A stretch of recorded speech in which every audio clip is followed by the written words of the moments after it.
Bueno, pues como os dije, voy a hacer un resumen en este vídeo intentando sintetizar las transformaciones derivadas de la revolución industrial en nuestras sociedades, en la vida cotidiana, a fin de clarificar y fijar los contenidos de este apartado del tema y también a fin de facilitaros la realización de la última de las tareas que vais a tener que hacer antes de irnos de vacaciones, ¿no?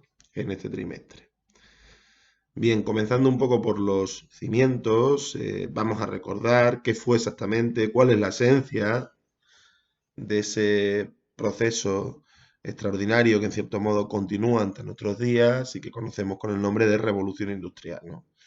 Nosotros dijimos que la revolución industrial supuso un salto extraordinario, sin precedentes prácticamente, al menos desde la aparición de la agricultura y la ganadería en el Neolítico, en la capacidad del ser humano de controlar la naturaleza y por lo tanto en nuestra capacidad de generar riqueza, en nuestra capacidad de producir, ¿no? Si nosotros tuviéramos que hacer una historia de la tecnología o una historia del trabajo, pues prácticamente la pudiéramos dividir en dos mitades, ¿no? O en tres mitades.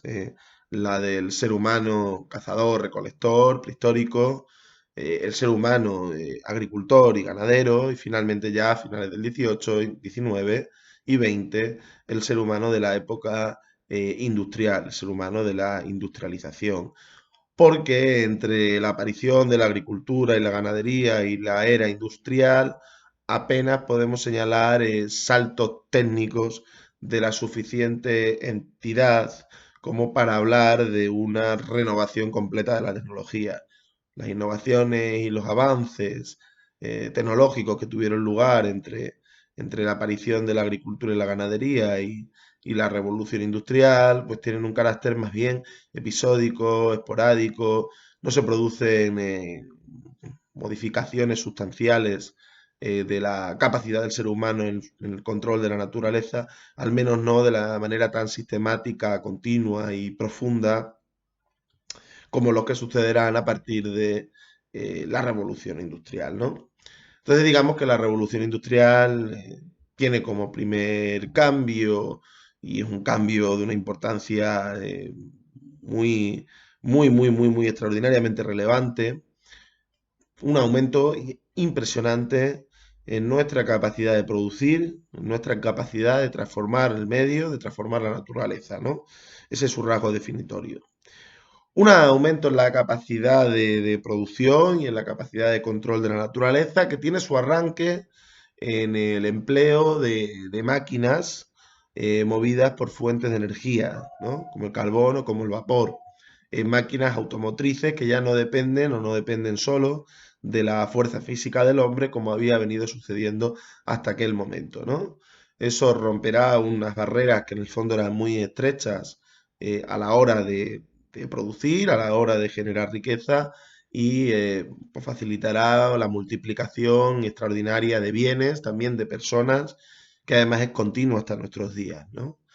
Si vosotros vais a los libros de texto, veréis que se produce una especie de división entre distintas revoluciones industriales, entre la primera, que es la que nos vamos a centrar más, la segunda, la tercera, pero en realidad esta división es un tanto artificiosa porque desde finales del 18 y durante el 19 y durante el siglo XX, los avances tecnológicos, los cambios en la manera de producir son prácticamente continuos, algo que no había tenido precedentes antes, ¿eh? Si nosotros nos vamos a cómo trabajaba un campesino del siglo XV y lo comparamos con la forma de trabajar de un campesino del siglo XVII, nos daremos cuenta que los cambios son escasos. Al menos son cambios escasos si tenemos el ejemplo contrario de lo que sucede en nuestros tiempos, ¿no? Y podríamos poner muchos ejemplos, nosotros lo hemos estado haciendo en clase. Podríamos ver, por ejemplo, cómo en el terreno de los transportes, la revolución industrial implicará la aparición del ferrocarril, que tiene unas consecuencias de mucho peso, ¿no? Porque antes desplazarse, como imagináis, pues bien a pie o bien utilizando el caballo, fue algo lentísimo. El ferrocarril rompe con esto, facilita, por lo tanto, un incremento de los movimientos de seres humanos, de los viajes, de las comunicaciones. Pero es que la cosa no se detiene ahí, ¿no? En el caso de los transportes, pues veremos cómo después se pasa al automóvil, cómo aparecerá más adelante un avión, cómo aparecerán trenes de alta velocidad, cómo esos mismos automóviles a los que hemos eludido no han dejado también de renovarse. El parque de automóviles cada 10 años prácticamente cambia muchísimo y ha estado cambiando muchísimo desde que surgieron los primeros coches. Si nos vamos al terreno de las comunicaciones, por ejemplo, veremos cómo la revolución industrial supuso pues, la aparición de un telégrafo, sustituyendo a las cartas, o acompañando, mejor dicho, a las cartas, cómo de ese telégrafo se pasará al teléfono, cómo del teléfono se pasará más adelante ya en nuestra era Internet, cómo surgirán luego los teléfonos móviles, cómo estos teléfonos móviles irán cambiando, y hemos pasado del 3G al 4G, ahora vamos al 5G, ¿no? Parece que las sociedades industriales, las sociedades surgidas de la revolución industrial, necesitan, al menos hasta ahora, quién sabe si esto continuará en un futuro, una renovación técnica fundamentada también en avances científicos, que es continua, que es permanente y que tiene en fin, una profundidad que no había existido hasta ahora, ¿no?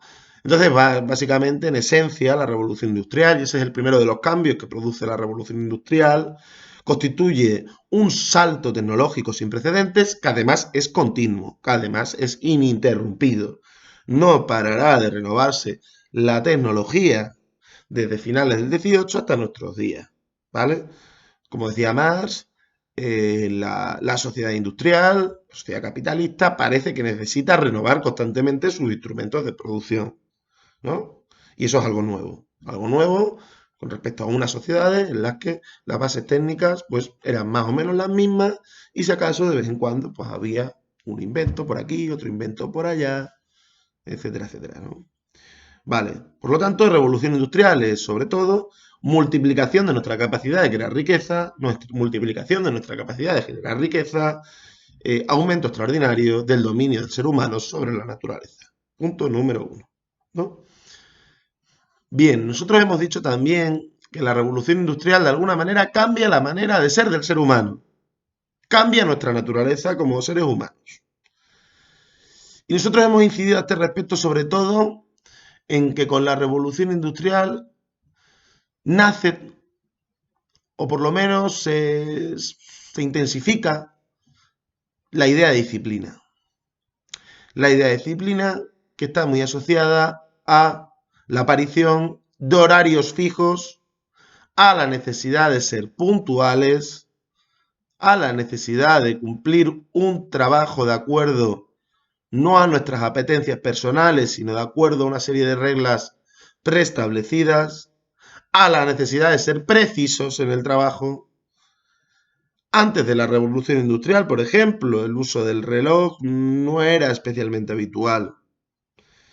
Durante el siglo XIX los relojes se convierten en un objeto de consumo presente incluso o hasta especialmente, diría yo, en los hogares más humildes.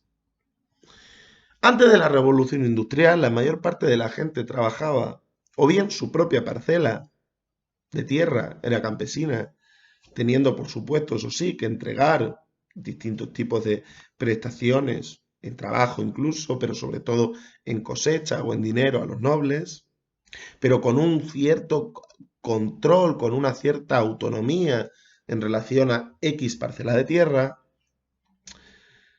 O bien, antes de la revolución industrial, había también artesanos que generalmente poseían su propio taller o eran empleados en talleres muy reducidos, ¿no? Con dos, con tres, con cuatro, con cinco empleados, ¿no? La industrialización supone la aparición de unos nuevos espacios de trabajo que son las fábricas. Las fábricas hay cientos de trabajadores que están sujetos a una especie de disciplina externa que viene de la máquina. La máquina va a estar en funcionamiento y va a obligar a que sus trabajadores aparezcan a cierta hora en su puesto de trabajo y se vayan a otra, ¿eh? Por tanto, antes de la revolución industrial, la idea de horario era mucho más difusa.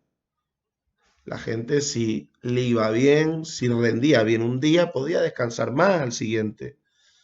Si la gente estaba un día un tanto vaga y no quería levantarse de la cama, esto lo describe muy bien un historiador que se llama Epi Thompson, podía meterse una paliza de trabajar al día siguiente.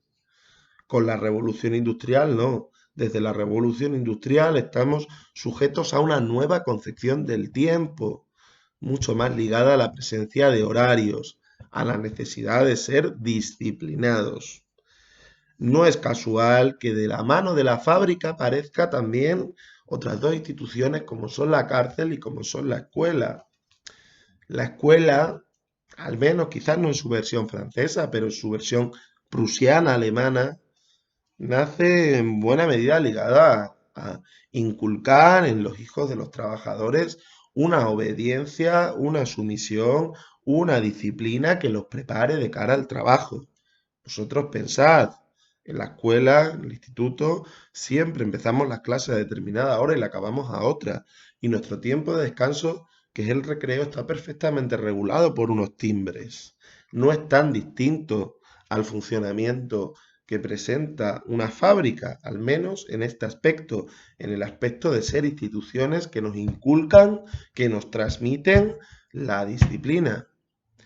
Y algo parecido sucede con la cárcel. Antes del siglo XVIII más o menos, el grueso de castigos penales, de los castigos a delitos, consistían en castigos físicos. En los casos más extremos, la pena de muerte, pero en otros, pues bueno, latigazos o servir en galeras o el destierro también, no tenía por qué ser siempre un castigo físico. La cárcel, cuando existía, era sobre todo un sitio en el que se esperaba sentencia, se esperaba el juicio que tendría lugar dentro de 3, 4, 6 meses.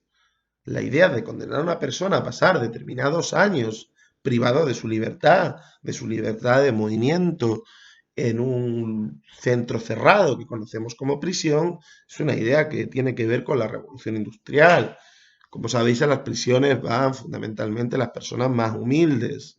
Por lo tanto, en las prisiones se les enseñaba también a esas personas de orígenes humildes, de orígenes muy pobres, a ser luego trabajadores eficientes en el momento en el que recuperan la libertad, es decir, gente que ha asimilado la idea de disciplina, ¿no?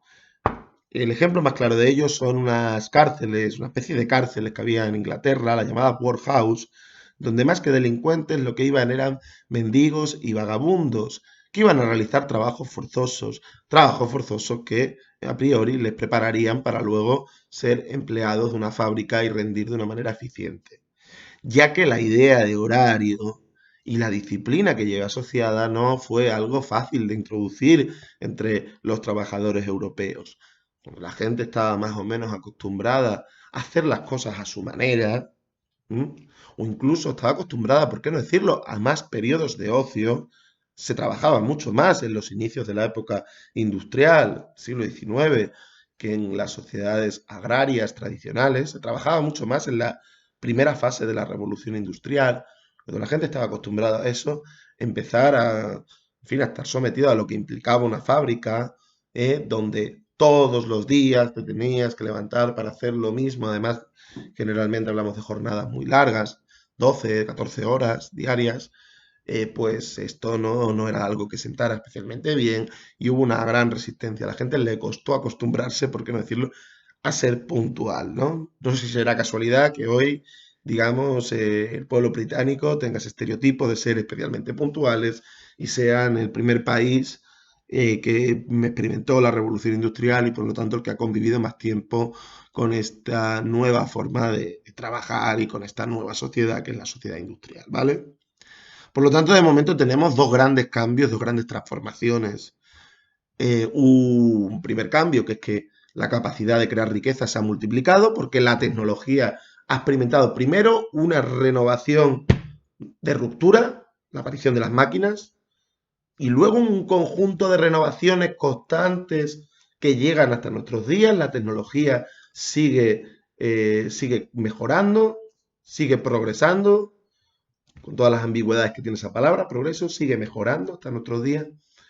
Y una segunda gran transformación, que es que el ser humano cambia su forma de ser. Se convierte en un ser humano ligado sobre todo al trabajo y a la disciplina laboral. Un ser humano que tiene que introducir en su mente, en su comportamiento cotidiano, la presencia de horarios fijos y la puntualidad necesaria para llevarlos a cabo. Cambia, por lo tanto, la concepción del tiempo, pero también cambiará la concepción de las distancias del espacio, que se acortan. Que se acortan no porque haya menos kilómetros entre una ciudad y otra, entre un país y otro, entre una zona geográfica y otra, hay los mismos, sino porque va a ser mucho más veloz, mucho más rápido el pasar de un punto a otro. Eso hace que, de una manera paulatina, los seres humanos pasen de vivir la mayor parte de su vida prácticamente encerrados en un pueblo, en una aldea, y conociendo, si acaso, los pueblos de alrededor y sobre todo la ciudad más cercana, y para de contar, ese era el mundo que veía un semejante, un ser humano, antes de la revolución industrial. Se pasa de esa realidad a una realidad marcada por grandes movimientos de seres humanos. En primer lugar, sobre todo, movimientos migratorios. Gente que pasa de un sitio a otro buscando trabajo. El principal de estos movimientos migratorios, del que nos detendremos más adelante, fue el éxodo rural. Millones, decenas de millones. Si lo vemos a largo plazo, centenares de millones de personas que vivían en las áreas rurales, en el campo, que era donde vivía la mayor parte de la población, se va a tener que ir marchando a las ciudades. Eso se posibilita, entre otras cosas, por la mejora en los transportes a la que estamos aludiendo. También por la mejora en la agricultura, que hace que no sea necesario que se dedique ya tanta gente a las faenas agrícolas. Y también, desde luego, por algunos procesos de expulsión casi forzosa de esos campesinos, como la desaparición de sus bienes comunales, que eran un recurso al que accedían las personas más pobres. Movimientos de seres humanos que se producen desde el campo a la ciudad, pero que también se producen entre países. El siglo XIX conocerá unas grandes oleadas de migración, por ejemplo, desde Europa hacia algunos países de América Latina, Brasil, Argentina, Uruguay y otros más, y hacia también los Estados Unidos, ¿no? Una nación que no para de crecer durante todo el siglo XIX, fundamentalmente gracias a la llegada continua de distintas oleadas de inmigrantes. También la inmigración de irlandeses hacia Inglaterra, ¿no? O de polacos hacia Alemania. El mundo, por lo tanto, de la industrialización es el mundo de una humanidad móvil, que cambia de lugar de residencia de una forma muchísimo más habitual que en el pasado. Eso tiene que ver mucho con que las distancias se han acortado, con que los transportes han mejorado. Por lo tanto, tenemos una sociedad que multiplica los bienes que es capaz de producir, que cambia su forma de ser, porque tiene que adoptar una disciplina imprescindible en los nuevos procesos de trabajo, en las fábricas, y tenemos también una sociedad que ha cortado las distancias. Tenemos, por citar una cuarta característica, una nueva estructura social ligada a la industrialización. Es lo que más hemos explicado en clase, por tanto tampoco me voy a detener demasiado.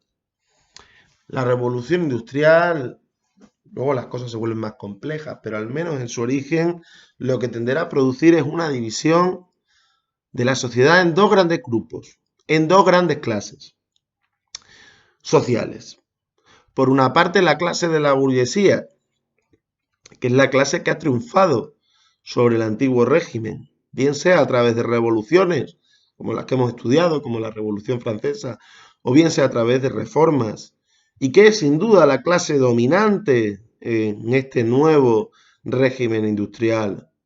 La burguesía está compuesta de los propietarios de las fábricas, de los propietarios también de la tierra, de los propietarios de los medios de producción, pero una clase que posee, que tiene propiedades amplias, necesita también tener a alguien que se las trabaje. Los que trabajarán esas propiedades de los burgueses serán los proletarios, serán la clase obrera. Hay, por lo tanto, dos clases, la burguesía y el proletariado, la clase obrera. Son sinónimas las palabras, proletariado y clase obrera. Esa clase obrera, hemos dicho, está compuesta por personas que no poseen medios de producción, que no tienen una manera de ganarse la vida de una forma autónoma, por su cuenta y riesgo. Son personas que ya han perdido esa pequeña parcela de tierra o ese taller artesanal propio del antiguo régimen. Y si ya no tienes medios de procurarte la vida, los tienes que buscar de alguna forma. Entonces, la clase obrera, ¿cómo va a buscar su sustento? Bueno, pues vendiendo en el mercado su fuerza de trabajo, su inteligencia y sus manos y su cuerpo, su fuerza de trabajo, en definitiva. ¿A quiénes? A los burgueses. ¿A cambio de qué? A cambio de un salario.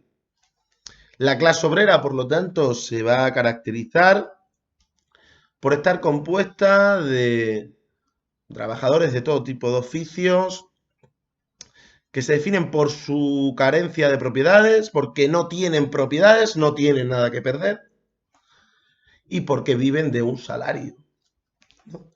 Se pueden añadir más características de esta nueva clase obrera. Nosotros hemos hablado como el trabajador tiende a quedar separado del proceso de trabajo. Tiende a sentir como los frutos de su trabajo no le pertenecen. Y eso por dos cosas. En primer lugar, porque está trabajando en última instancia las propiedades de otros, no las suyas. Pero también porque cambia mucho la forma de trabajar, incrementándose la división del trabajo. Antes, un agricultor o un artesano realizaba el proceso de trabajo desde el principio hasta el fin. Pensás en un carpintero. Tenía que comprar la madera, diseñar en su mente, incluso en un plano, la silla, la mesa que quisiera hacer, cortar, ensamblar, tapizar, hacer todo lo necesario para dar lugar a esa silla o a esa mesa e incluso podía ser el encargado de venderla o de decorarla también. Es normal que sintiera que esa mesa, que esa silla le pertenece. El trabajador moderno, el obrero moderno en general, va a estar separado de su trabajo, lo va a ver como a una realidad extraña, ajena a él. Eso se le llama alienación. Alienación. ¿Vale? Es un rasgo de nuestra época. Parece que en nuestra época nos sentimos animales en nuestras funciones propiamente humanas, que es la del trabajo, y nos sentimos verdaderamente humanos en lo que compartimos con los animales, en cuando estamos en casa durmiendo, comiendo, en fin, o haciendo otras cosas. Más animales. ¿eh? La clase obrera de inicios del siglo XIX se caracterizaba también por sufrir unas condiciones de vida muy malas, ¿no? En este sentido, hay que citar, hay que decir que posiblemente todos los obreros sean asalariados, pero lo que está claro es que no todos los asalariados son obreros. Podemos identificar a los obreros como asalariados que sufren normalmente unas condiciones de trabajo de explotación, ¿no? Y a inicios del siglo XIX estas condiciones eran particularmente duras, eran muy duras. Nosotros hemos visto y hemos leído textos en clase que hablan de ello, cómo los obreros, como los primeros obreros, los primeros proletarios, pues tenían jornadas de 12, de 14 horas, cobraban salarios normalmente al límite de la subsistencia. José Fontana decía en una obra, que ahora mismo no me acuerdo cómo se llamaba, que el sueldo de un obrero a inicios del siglo XIX en Barcelona iba destinado en un 40% a comprar pan. Imagináis los salarios, lo bajos que eran, ¿no? Era una vida llena de accidentes laborales. Era una vida en la que se empezaba a trabajar con 8, con 9, con 10 años porque existía la explotación de la mano de obra infantil. Era una vida luego fuera del trabajo igualmente dura, en barrios obreros, en los que predominaba la infravivienda, el hacinamiento, las malas condiciones de higiene, las enfermedades, por tanto, eran unas condiciones de vida muy duras, ¿no? Eso estuvimos explicando también, dará lugar a que los obreros acaben, al menos una parte de ellos, por rebelarse y dar lugar a ese movimiento social extraordinario que será el principal movimiento social del siglo XIX y XX, que es el movimiento obrero, es decir, el movimiento que pelea pues, por la mejora de las condiciones de vida y de trabajo de los obreros y en algunos casos también por hacer una revolución que transforme de cabo a rabo la sociedad y la ponga en principio al servicio de los trabajadores. Eso será el principal movimiento, el principal desafío a la sociedad burguesa y a la sociedad industrial desde el XIX y, y durante el siglo XX, ¿no? Veremos a ver qué pasa en el XXI, ¿vale? Y bueno, hay una última transformación en la que no nos hemos detenido tanto, pero que hay que citar, que es que el mundo industrial es un mundo fundamentalmente urbano, es un mundo urbanizado. Es un mundo urbanizado primero porque las ciudades han ido creciendo de una manera exponencial. A inicios de la revolución industrial, las principales ciudades europeas eran París y Londres. Y ahora mismo no recuerdo el dato exacto, pero no sin duda no sobrepasaban el millón de habitantes. Y en el caso de París no sobrepasaba el medio millón de habitantes. Hoy en día hay ciudades de 10, de 12, de 24, de 30 millones de habitantes. Pensás en Shanghái, pensás en Tokio, pensás en Seúl, pensás en el propio París y su área metropolitana, pensás en Madrid, no tiene tantos habitantes, pero con su área metropolitana llegará a los 7 millones posiblemente. Pensás en Ciudad de México, ciudades megápolis inmensas, donde un enjambres de millones de seres humanos acumulan, trabajan y viven o sobreviven, ¿no? Más bien. Por lo tanto, el mundo de la revolución industrial es un mundo fundamentalmente urbano. A inicios de la revolución industrial, un 90% de la población vivía en el campo. Había algunas regiones, norte de Italia, Flandes, más urbanizadas, pero la población urbana ni siquiera en esas regiones sobrepasaba el 50%. En el mundo de hoy, el 65-66% de la población vive ya en ciudades. Incluso en las zonas más rurales de nuestro mundo, que son las del África subsahariana, las urbes, la ciudad está creciendo. Están apareciendo grandes ciudades como Lagos, como Johannesburgo, como Kampala, etcétera, ¿no? Es un éxodo rural continuo el que ha experimentado en nuestra época. Las ciudades han crecido, el campo ha disminuido. Las ciudades han crecido sobre todo por la huida de campesinos a veces forzosa. Pero es que incluso el propio campo ha tendido a urbanizarse y lo podéis ver en vuestro pueblo, lo podéis ver en Cuareña. Actividades que no son agrícolas se realizan hoy en nuestros pueblos. En Cuareña mismo existe una fábrica de químicos muy importante, ¿no? Inquivisa, si no mal recuerdo.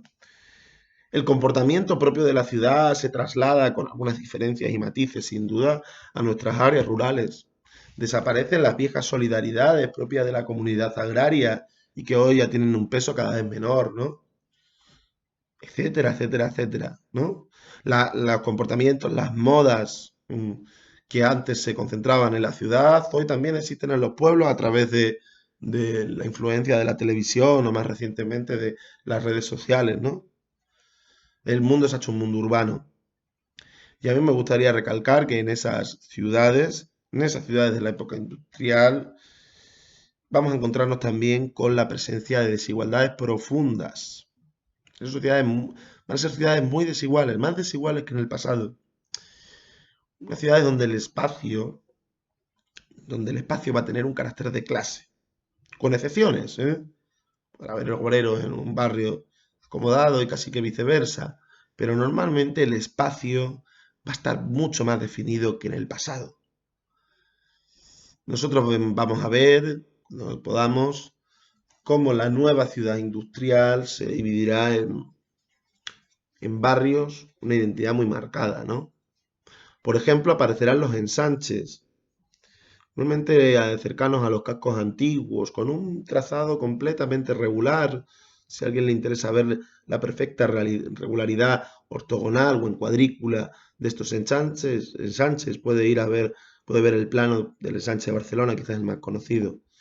Ensanches donde vivirá la burguesía y la clase media en pisos cómodos, acompañados de parques, de anchas avenidas que tenían también como función que pudiera pasar por ellas perfectamente la policía si había algún tipo de disturbio con las clases inferiores.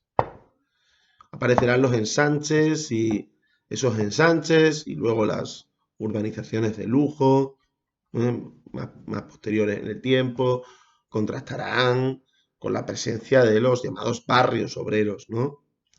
Barrios obreros que en sus inicios, las cosas a veces han cambiado ya, otras no tanto, pues estaban marcados por, como he dicho antes, la insalubridad, unas viviendas malas, el que varias familias tuvieran que compartir una sola vivienda, barrios sin alcantarillado, barrios sin luz eléctrica muchas veces, barrios sin asfaltar, zonas de Vallecas no han estado sin asfaltar hasta hace 2 días en términos históricos, hace 30 años, vaya, barrios donde la vida es complicada, ¿no?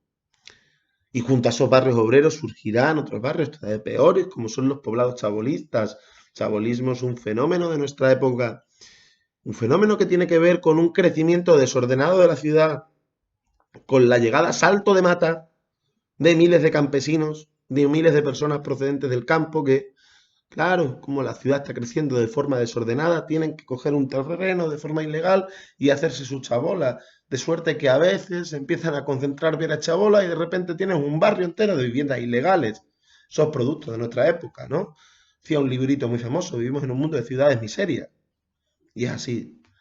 Esto es especialmente claro, por ejemplo, en la India o en América Latina. América Latina está llena de barrios chabolistas. Las más conocidas son las famosas favelas brasileñas, pero se pueden citar las villas miseria argentinas o los ranchos venezolanos, ¿no? Por lo tanto, es una ciudad, como hemos indicado antes, muy desigual. Hay unos ensanches maravillosos, muy cómodos, con sus parques, con sus avenidas. Ensanches que a veces, por cierto, se cargaron el patrimonio histórico derribando murallas que llevan allí siglos y siglos. Pero junto a eso existen unos barrios obreros pues llenos de contaminación, insalubridad, problemas de todo tipo. Junto a eso hay también zonas chabolistas directamente, ¿vale? Habrá también zonas de clase media. En fin, la ciudad estará marcada por la desigualdad. Y junto a esa desigualdad, quizás tenemos que pensar también en otros problemas que pueden acompañar a este proceso de urbanización tan continuado, acelerado y parece que sin límites. ¿Son viables ciudades con tantos millones de habitantes como ciertas megápolis? ¿Son viables, por ejemplo, a nivel medioambiental? Uno va a Madrid y de la polución muchas veces se le agrietan los labios, eso es sano. ¿Son viables ciudades en las que para ir a tu puesto de trabajo tienes que desplazarte con una carga de estrés inmensa, 1 hora y media, 2 horas de ida y otras de vuelta? No lo sé, cada cual que reflexione sobre ello. Y bueno, eso es más o menos lo que quería decir.